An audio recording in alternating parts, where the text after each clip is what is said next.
अंदर आपसे कहा गया है क्वेश्चन नंबर 2 9.3 एक्सरसाइज का code of a circle is equal to the radius of a circle, find the angle subtended by the code at a point on the minor arc and also at a point on the major arc. यानी यहां पर minor arc में और major arc में जो angle बन रहे हैं उन दोनों को ही हमें निकालना है। लेकिन आपसे कहा गया है कि इसमें एक कोड जो है सर्किल का, कोड कहां है प्यारे बच्चों, वो AB है, वो इक्वल है इसके इनके रेडियस के। सर्किल के अंदर जितने भी बच्चों रेडियस बन रहे हैं वो सारे आपस में इक्वल होते हैं। तो OA जो है वो OB के इक्वल है और इन दोनों के इक्वल ये कोड भी है AB। लैंग्वेज के हिसाब से, स्टेटमेंट के हिसाब से ये बात समझ में आती है। तो इससे पता ये चलता है कि गिवन जो हुआ हमें ट्रायंगल, ध्यान से सुनिएगा, triangle AOB is an equilateral triangle. क्यों बच्चों, ऐसा मैंने क्यों कहा बच्चों? जितने भी रेडियस होते हैं सब इक्वल। यस, देखो जरा गौर से समझो इस बात को कि जितने भी रेडियस होते हैं सर्किल के अंदर सारे इक्वल होते हैं। ठीक है उसामा? और जो कोड है वो भी आपका इसके इक्वल है रेडियस के। तो जाहिर है कि दोनों रेडियस और ये कोड जब मिलेगा तो तीनों साइड बराबर होंगे। जब तीनों साइड बराबर होंगे तो मेरे भाई क्या होगा? Equilateral triangle. और इक्विलैटरल ट्रायंगल के अंदर उसामा, हुज़ैमा, अब्दुर्रहमान क्या होता है? सारे एंगल इक्वल होते हैं। और हर एक एंगल कितने का होता है प्यारे बच्चों? 60 डिग्री का होता है। कितने का होता है? 60। इससे हमने ये एनालाइज किया तस्मीर कि यहाँ पर हमारा 60 डिग्री का एंगल, हमने क्या एनालाइज किया नाफिया कि 60 डिग्री का एंगल है। तो मैं कह सकता हूं अब गिवन तो एक चीज हुई होगी। दूसरी बात, हमें बच्चों पूछा क्या गया, ध्यान से सुनिएगा।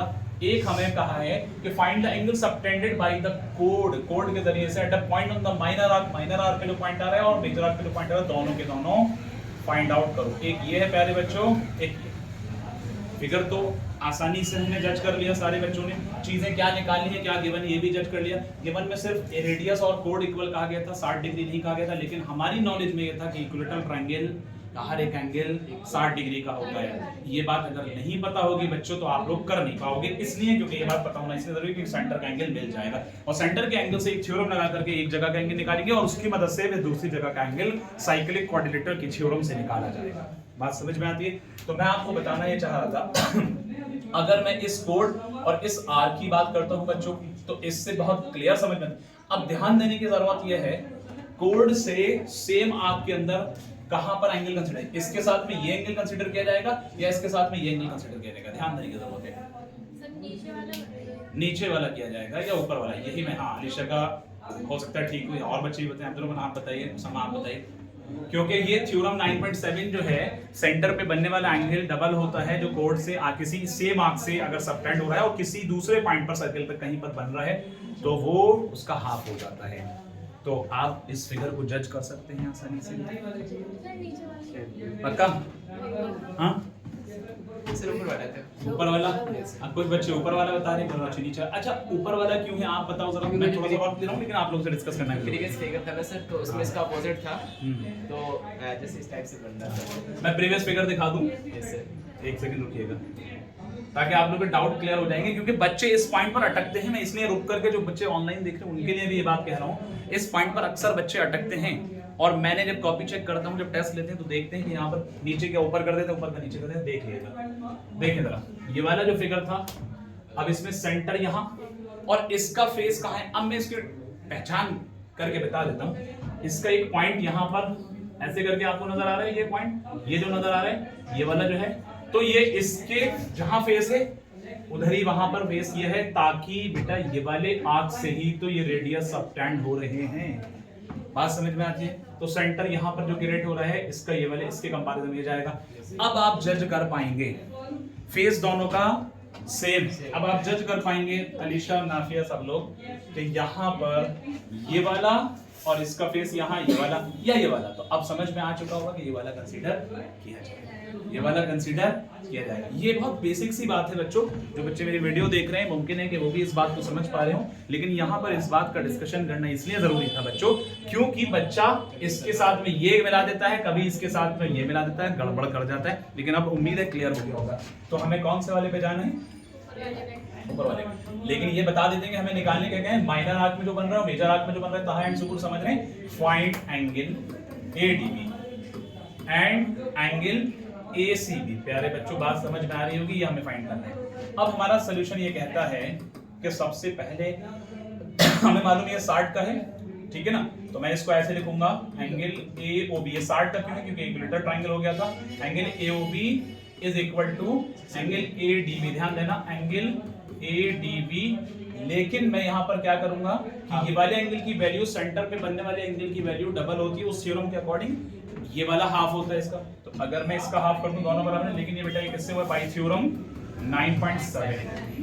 ये बात मुझे स्टेटमेंट आप लोग पढ़ लीजिएगा, angle subtended by an arc कुछ इस तरह से वहां पर है, लेकिन मैं अपने वर्ड्स में बता रहा हूं आपको कि यहाँ पर जो है सेंटर पे बनने वाला एंगल किसी आर्क के जरिए से, तो वो आपका डबल होगा रिमेनिंग पार्ट पे बनने वाले एंगल के। बात समझ में आ गई अब्दुल रहमान? तो अब यहाँ पर AOB की वैल्यू कितनी थी प्यारे बच्चों, 60 डिवाइडेड बाय 2, तो आपके पास क्या निकल रहा है ADB। तो इससे बहुत क्लियर हुआ कहा सुबह, सभी बच्चे सुन लें, ADB is equal to 30 degree का। इतनी बात सबके समझ में आ गई, क्लियर? अब जब आपके पास 30 डिग्री आ गया ADB, एक आंसर। अब सवाल ये उठता है अब्दुल रहमान कि ADB, लेकिन ये तो मेजर आर्क में माइनर आर्क वाला कैसे निकाले भाई? लेकिन अगर गौर से देखिए, कल जिन बच्चों ने क्लास नहीं की है वो मेरी कल हालांकि वीडियो नहीं बना पाया कल मैं, लेकिन कुछ थ्योरम मैंने बताई थी, रिपीट कर दूंगा। ADB एक एंगल, ACB दूसरा एंगल, लेकिन अगर बात करें AD एक साइड, DB दो साइड, BC तीसरी साइड, AC चौथी साइड, ये एक तरह जब कोई चीज समझाई जाए पूरा फोकस करें फिगर पे, ये एक साइक्लिक क्वाड्रिलेटरल बन रहा है बच्चों, क्योंकि इसके चारों वर्टेक्स सर्कल के सरकमफ्रेंस में हैं, साइक्लिक क्वाड्रिलेटरल बन रहा है। अगर साइक्लिक क्वाड्रिलेटरल होता है कसमिया, तो वहां उसके अपोजिट एंगल का सम 180 होता है, थ्योरम 10.11। थ्योरम 10. शायद थ्योरम का सीक्वेंस या नए सिलेबस के अकॉर्डिंग अप एंड डाउन हो गया है, I am sorry for that, but 10.9 है या 10 है वो आप देख लेना। लेकिन उस थ्योरम में ये बात 9 है या 10 है, कंफर्म करो न्यू सिलेबस में, आई थिंक 9 है ना, ओके। तो बच्चों मैं जो बता रहा था फोकस करना कि ये और ये अपोजिट एंगल है साइक्लिक क्वाड्रिलेटरल, सामा सुन रहे हैं, सादिका सुन रहे हैं, नाफिया, ये और ये क्या है अपोजिट एंगल है। अपोजिट एंगल किसके, साइक्लिक क्वाड्रिलेटरल, उनका सम अपोजिट एंगल का कितना होता है 180 होता है। तो मैं यहां पर कहूंगा बच्चों angle ADB plus angle ACB is equal to 180। अब ऐसा क्यों कहा गया, क्योंकि opposite sum of opposite angle, मैं इसको अपने वर्ड्स में लिख देता हूं, ये एक थ्योरम है, sum of opposite angles in cyclic quadrilateral, Abdul सुन रहे हैं, साइक्लिक आर 180। कहा बात समझ में आ रही है? यानी साइक्लिक क्वाड्रिलेटरल के अंदर अपोजिट एंगल का सम 180 के बराबर होता है बच्चों, ठीक है उसामा? कोई कंफ्यूजन तो नहीं, क्योंकि आपके सामने आ रहे हैं। अब इनमें से प्यारे बच्चों एक एंगल हमारे पास है ADB, तो आप यहाँ पर ADB उठा करके 30 डिग्री रख दो, प्लस एंगल ACB जो हमें बचा है उसको निकाल लेंगे, ये 180 के इक्वल आ रहा है, ठीक है बच्चों? अब यहाँ पर ACB जो आएगा 30 उसमें से लेस करेंगे, किस में से बच्चों 180 में से, तो उसामा कितना बचेगा मेरे भाई 150 बचेगा, क्योंकि 180 में से 30 लेस करने पर 150 है। सर 9.10 कौन सी थ्योरम थी बेटा? सर ये थी मतलब अपोजिट 9.10। Yes sir. तो मैंने जो ये स्टेटमेंट लिखा है यहाँ पर आप देख सकते हैं, ये बाय थ्योरम, वैसे मैंने ये लिख दिया है बाय थ्योरम 9.10। बात समझ में आई? तो आपका ये आंसर हो जाएगा, ये क्वेश्चन 2 नंबर का बनेगा आपका।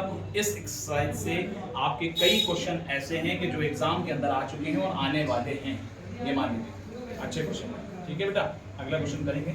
यहाँ सबका क्लियर? जो भी वीडियो आज बन रही है शाम तक 9-10 बजे तक आपको अपलोड कर दी जाएंगी, आपके ग्रुप के ऊपर, चैनल के ऊपर आ जाएंगे, तो आप लोग देख सकते सारे बच्चे। और जो बच्चा हमारे नया है तो वो सब्सक्राइब कर दें ताकि चीज़ें आपको नोटिफिकेशन मिल जाए। तो आप देख लें, या जो भी बच्चे हैं कोचिंग के अंदर। यस नेक्स्ट पर आ जाएं।